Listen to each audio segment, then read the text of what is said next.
Oi, gente, voltei e no vídeo de hoje eu vim conversar com vocês sobre as minhas últimas leituras do ano de 2023, tudo que aconteceu no mês de dezembro. E vamos lá, porque eu não vou me preocupar muito com spoilers.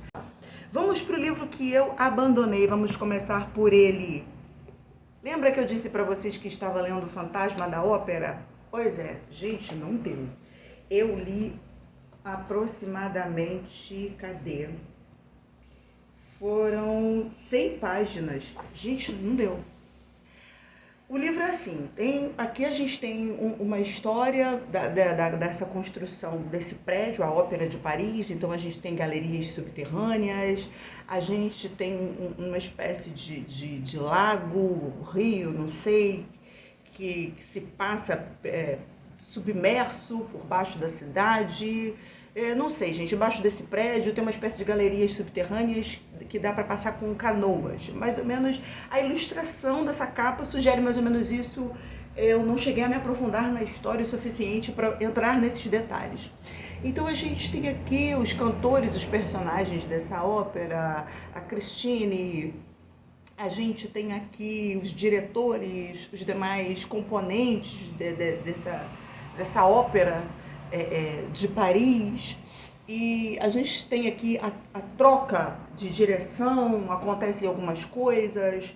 A gente tem um personagem principal que é o fantasma da ópera, porque esse livro aqui ele é uma espécie de livro eu diria que é um suspense, um livro de suspense, porque acontecem crimes. A gente tem um personagem aqui que ele, por ter uma aparência estranha, por ser uma pessoa feia, vamos contextualizar, ele sofre bullying. A gente não tem essa palavra aqui, né? É um livro, é um clássico publicado há anos. E ele sofre bullying, então ele é rejeitado, ele é estigmatizado e ele cria-se dentro de si, ele alimenta uma espécie de sentimento ruim e de repente pessoas começam a desaparecer, crimes começam a acontecer. Esse personagem principal é um dos engenheiros construtores desse grande prédio onde acontecem as óperas, as apresentações teatrais. Então ele conhece como a palma da mão esse prédio, ele criou passagens secretas. A construção em si, tanto o primeiro andar, o térreo, como a parte subterrânea, é composta por muitas sombras, uma espécie de labirintos, muitas curvas, muitas portas, muitas paredes, enfim. Então a gente tem esse suspense, a gente tem essa proposta de que será um livro muito interessante, mas não deu, gente, pra mim não funcionou. Eu li 100 páginas aqui aproximadamente, pouco mais, e a história é muito arrastada. Eu não sei se eu entrei na história com muitas expectativas por essa premissa, por essa temática, os crimes que começam a acontecer, e esse título, O Fantasma da Ópera, é porque esse personagem principal, como ele conhece toda a construção como a palma de sua mão, então coisas acontecem e as pessoas, quando as pessoas chegam, elas só conseguem ver ele saindo, a sombra, o rastro. Ele consegue, porque ele conhece, ele criou muitas passagens secretas, então ele consegue entrar e sair de diversos lugares praticamente sem ser visto. Então ele acaba ganhando esse codinome, o Fantasma da Ópera. E eu entrei com muita expectativa, gente, nesse livro, mas nossa, que leitura arrastada. Me conta aí, você já leu O Fantasma da Ópera? Ficou com vontade de ler? Conhece alguém que leu? Eu não sei, gente. Tá aqui uma edição comentada da Zahar. É uma edição linda, gente, sabe? Em quesito edição, é uma edição maravilhosa. A gente tem as folhas amareladas, a diagramação é excelente. A gente tem inúmeras notas de rodapé, como sempre. A Zahar capricha muito, textos de apoio. Mas enfim, gente, pra mim não funcionou, não deu certo, não rolou. Eu vou deixar aqui, né, como sempre, em algum momento eu vou retomar essa leitura para ver o que acontece, para ver se eu entrei com muita expectativa, eu não estava no momento e por isso não deu certo. Mas é isso, gente. Não, para mim não funcionou, pelo menos por enquanto, tá aqui. Me digam se vocês já leram esse livro, se funcionou para vocês, o que é que aconteceu, porque para mim não deu certo. Gente, concluí também essa riqueza aqui, que é um livro da literatura, um clássico infantil, Pinóquio, As Aventuras de Pinóquio. E, gente, assim, quando você lê a história original, o texto como ele é, também da Zahar, mas é clássicos de bolso, e esse livro aqui a gente tem também as folhas amareladas. Deixa eu ver se eu acho o início de capítulo aqui, só para vocês terem uma ideia de como é. Os capítulos são numerados.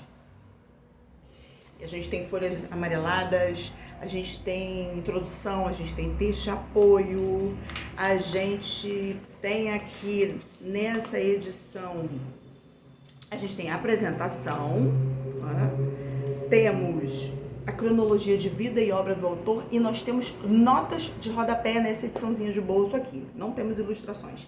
Então é uma edição assim super caprichada, porque você tem muita informação cultural, o porquê que muitos termos são utilizados. Essa história foi interrompida uma vez, o autor, num determinado momento aqui, ele decide que Pinóquio vai morrer. Só que os leitores na época, eles reclamaram, como assim Pinóquio vai morrer? Aí ele retoma a história, então você tem uma continuação da história com uma reviravolta.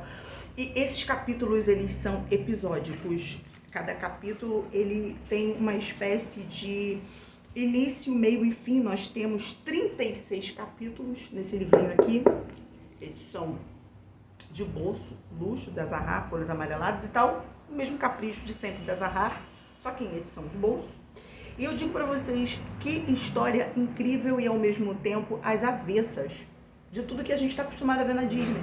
Porque o grande problema aqui de Pinóquio, eu vou dizer para vocês que ele mente sim, que o nariz dele cresce sim, mas o grande problema aqui, o start dos problemas da vida de Pinóquio, por que Pinóquio quebra tanto a cara, acontecem inúmeras coisas com Pinóquio, é porque ele é um boneco extremamente desobediente. O problema de Pinóquio é a desobediência. Gente, nossa, que boneco chato. Ele desobedece demais. Ele promete que vai obedecer, ele promete que vai escutar os conselhos, daqui a pouco chega alguém, não, Pinóquio, que nada é bobagem, larga isso pra lá, faz o que eu tô falando, vamos comigo, vamos ali, faz isso. E aí ele é muito influenciável, e aí sim, aí ele vem para tentar se justificar com o pai ou com a fadinha, que é uma personagem que entra aqui posteriormente para aconselhar Pinóquio, né, para dar apoio. A gente está falando de um clássico infantil da literatura, né, um conto de fadas. Então a gente tem uma fadinha aqui, e aí sim entra a mentira. Ah, não, não é verdade, eu não fiz isso, eu nem queria. Aí sim o nariz dele começa a crescer e tal. Enfim, gente, eu aconselho demais. Acho que esse livro aqui deveria ser leitura obrigatória nas escolas, porque as lições de vida aqui, nossa, eu acho que 5 estrelas, eu daria 5 estrelas para esse livro. Eu terminei esse livro assim no último dia de dezembro e eu diria para vocês 5 estrelas. É um livro assim que irrita, você passa raiva com Pinóquio, mas é um livro que eu aconselho extremamente a leitura. Tá aqui a indicação. Não vou fazer um vídeo de resenha só para ele, porque é um clássico da literatura, então eu acho que os comentários que eu estou fazendo aqui, nesses 4, 5 minutos, eu acho que são suficientes. Eu indico sim muito a leitura. É um livro que você se estressa bastante, porque Pinóquio ele é bem temoso, bem desobediente, influenciável, faz muita coisa errada, passa o livro inteiro, sabe, te irritando. Aí sim, no final, a gente vê que, enfim, acontece alguma coisa boa ali, não vou falar mais nada, e tá aqui, eu indico muito a leitura. Diferente do Fantasma da Ópera, eu indico Pinóquio, mas é gosto, né, gente? Literatura não é unanimidade, então, por favor, né? Cada um tem seu gosto, não me julguem, não me levem a mal. E, gente, uma polêmica.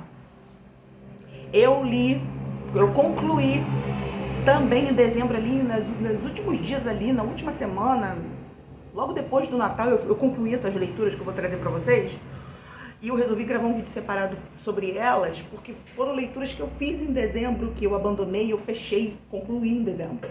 Por isso que eu tô trazendo, e esses livros não entrarão em lista nenhuma. É um vídeo específico para eles, porque eles são livros assim que tiveram resultados muito diferentes.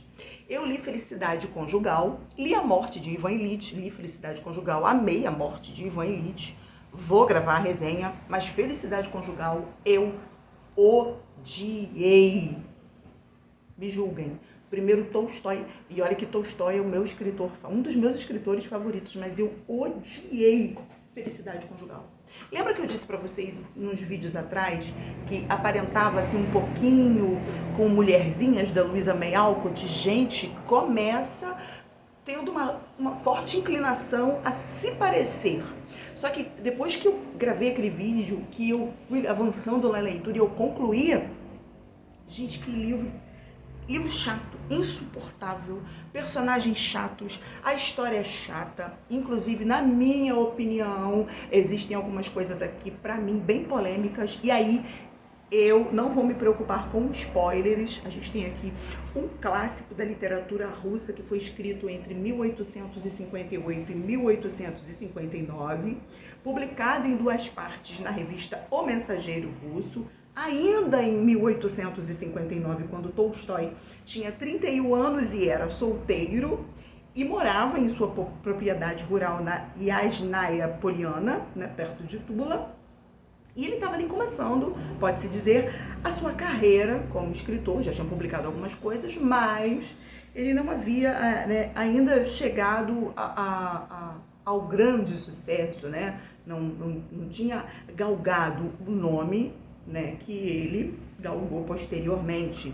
Mas enfim, gente, Felicidade Conjugal, a gente tem aqui o seguinte: a gente começa com uma história de uma família, né? Eles já haviam perdido o pai, agora eles perdem a mãe e fica ali as meninas solteiras naquela propriedade, naquela casa, e elas vão receber o suporte de um tutor da família. Se eu não falar os nomes aqui, gente, é porque os nomes são em russo e é um trava-língua e eu não quero incorrer no erro de pronunciar erroneamente. Então a gente tem aqui a Marsha, a Kátia e a Sônia, né? Elas estão ali na propriedade, elas perderam o pai há muitos anos e agora a mãe faleceu, estão de luto.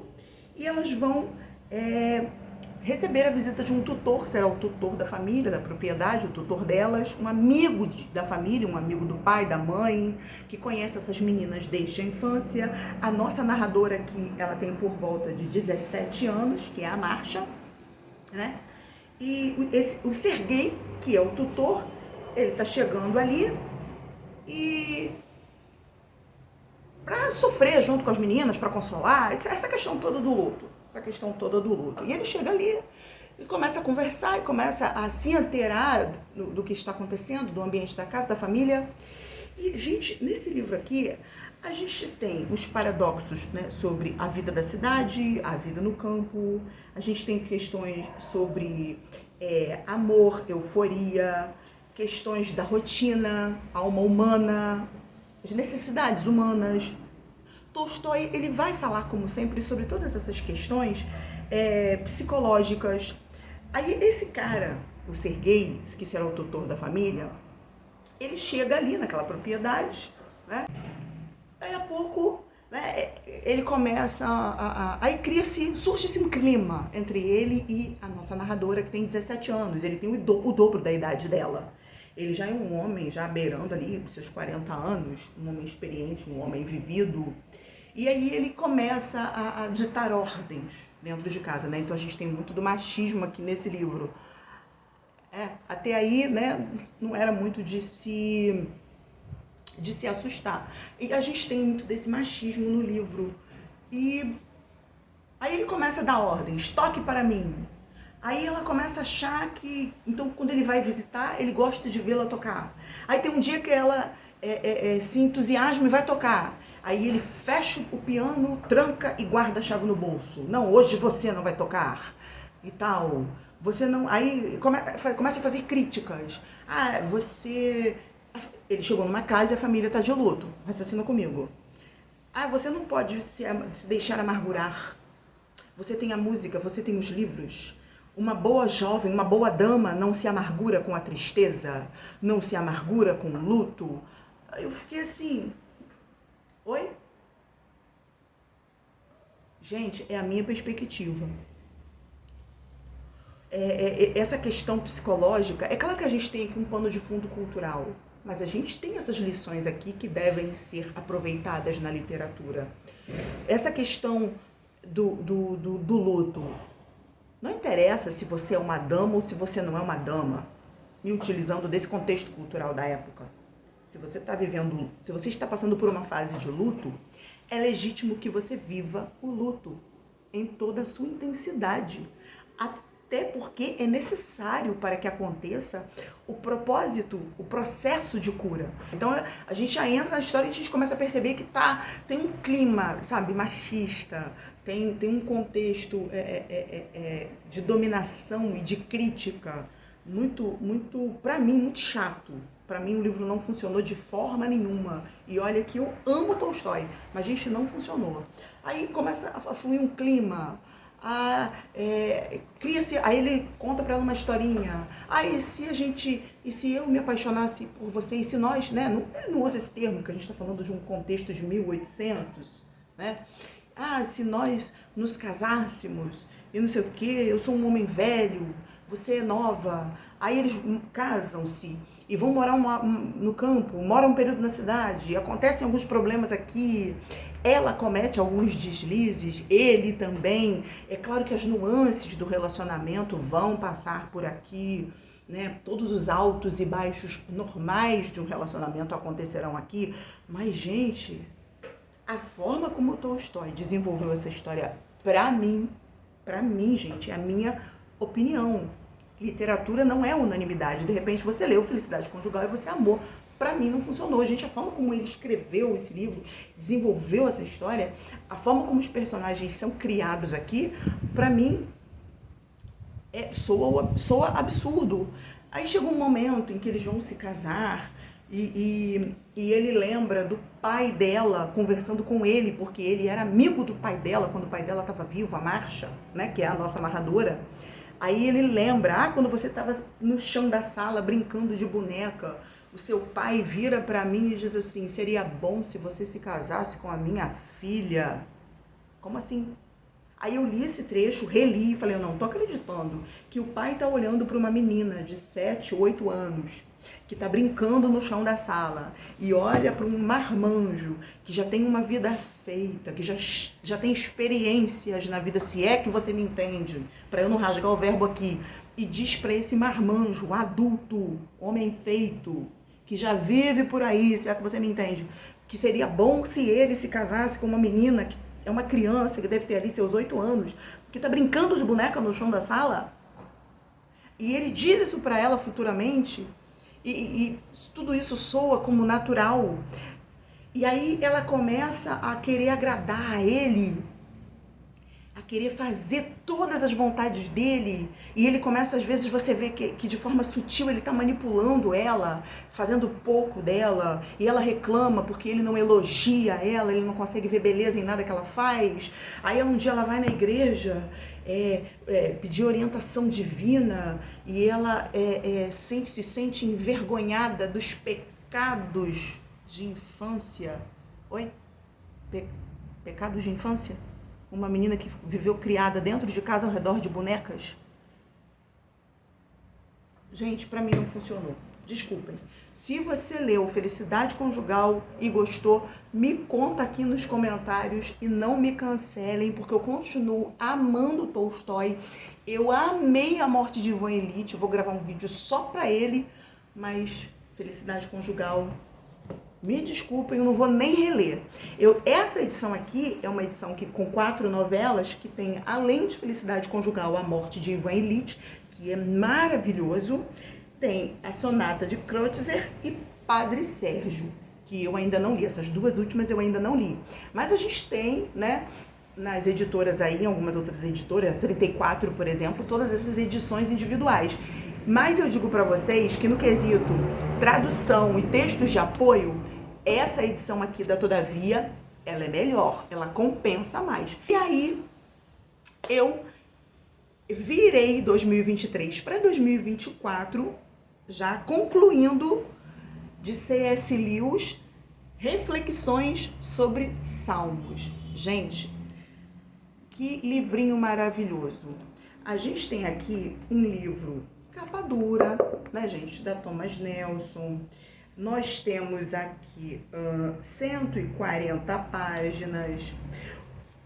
O Lewis, ele vai destacar aqui pra gente, nesse livrinho curtíssimo, lindo, alguns assuntos importantes. Eu vou citar aqui pra vocês, não vou me aprofundar, porque é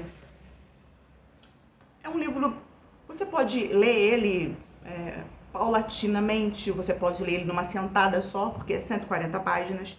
Então ele vai abordar sobre o livro dos Salmos assuntos que ele mesmo vai dizer aqui. Ele não é um expert, ele não é um PhD na literatura dos Salmos, nas questões teológicas. Ele vai trazer aqui como leigo as suas impressões enquanto ele lê o livro dos Salmos e ele é confrontado por determinados assuntos. E ele vai trazer aqui o assunto sobre o julgamento, as maldições, a morte, a formosura do Senhor, mais doce que o mel, que são alegorias que os poetas nos Salmos faziam, a conivência, assuntos sobre a natureza, palavras sobre louvor, segundos significados, escrituras e segundos significados em Salmos. Aí a gente vai ter 2 apêndices sobre os Salmos selecionados e os Salmos discutidos ou mencionados. Gente, é um livro que eu rabisquei todo, eu marquei inúmeras questões importantes. Se você é um admirador do livro dos Salmos, independente de ser cristão ou não, esse livro aqui é um prato cheio, gente. Lewis aborda as questões que ele percebeu ali durante os seus estudos particulares no livro dos Salmos de uma forma tão única e tão interessante que eu nunca havia lido nada parecido, como, por exemplo, sobre o julgamento, sobre aquela questão da autojustificação, de se sentir melhor ou em uma condição de status superior sobre os outros, porque o bom de Lewis é que ele não economiza críticas aos religiosos, sabe aquela falsa religiosidade? As pessoas que na igreja tem uma cara, tem uma máscara, mas na sua vida cotidiana a verdade é outra. E é muito interessante, é muito prazeroso acompanhar Lewis em suas abordagens, em suas perspectivas, porque ele não passa pano. Então isso é excepcional. Enfim, gente, Lewis, 5 estrelas, Reflexões sobre Salmos, foi o livro que eu virei 2023 para 2024 lendo e eu recomendo demais para vocês. Bom, gente, é isso. Por hoje é só. Espero muito que vocês tenham gostado. Se gostou, deixa o like. Se não é inscrito no canal, inscreva-se. Comenta, compartilha. Muito obrigado por assistir. Até o próximo vídeo. E viva a vida!